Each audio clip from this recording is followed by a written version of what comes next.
Yo, what's up sa inyo, no? Nagbabalik tayo sa panibago nating video, no? Ngayon, magbabalik tayo sa Indian bike dahil may update ito. Meron itong mga update, guys.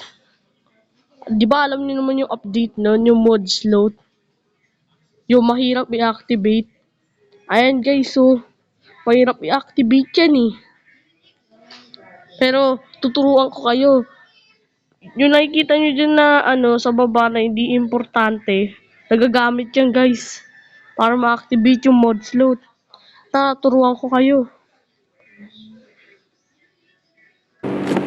Yun guys, no. Nandito na tayo sa labas. At papakita ko sa inyo yung mod slot ba. Nakikita nyo, yung secret lang ng mga, YouTuber na, yan guys. Diba ito yung sinisecret ng mga, YouTuber guys. Kita nyo yan guys. Marami pa yan guys.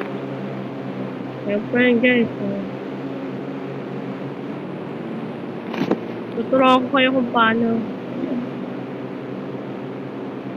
Tuturuan ko kayo kung paano. Guys. Una, pupunta kayo sa Play Store. Ita-type nyo yung IBG Plugin Indian Bike Game. I-install nyo. Pagkatapos ma-install, yan na. I-play na. Ayan na. Ay, naka-install na ako guys kasi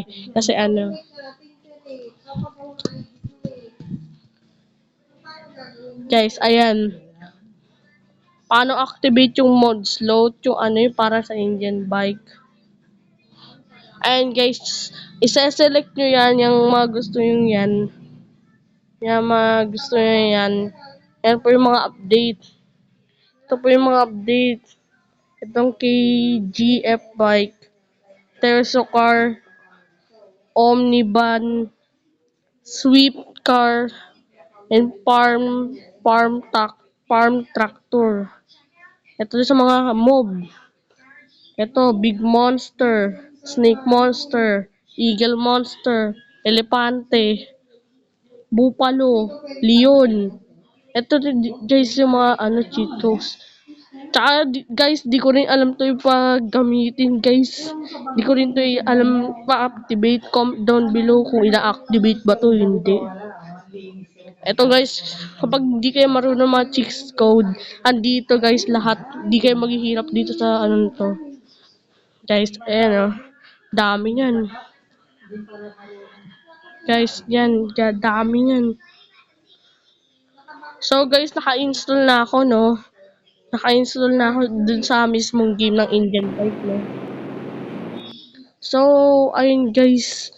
And pagkatapos nyo ma-install yun, bubuksan nyo yung wifi nyo data. Tapos, ipipindutin nyo itong install. Tapos, may number dyan na maglalagay. Pag natapos yung number na yun, yung timer na yun, pwede nyo na ma-loaded yung yung file. Kaya yun lang guys. Bye!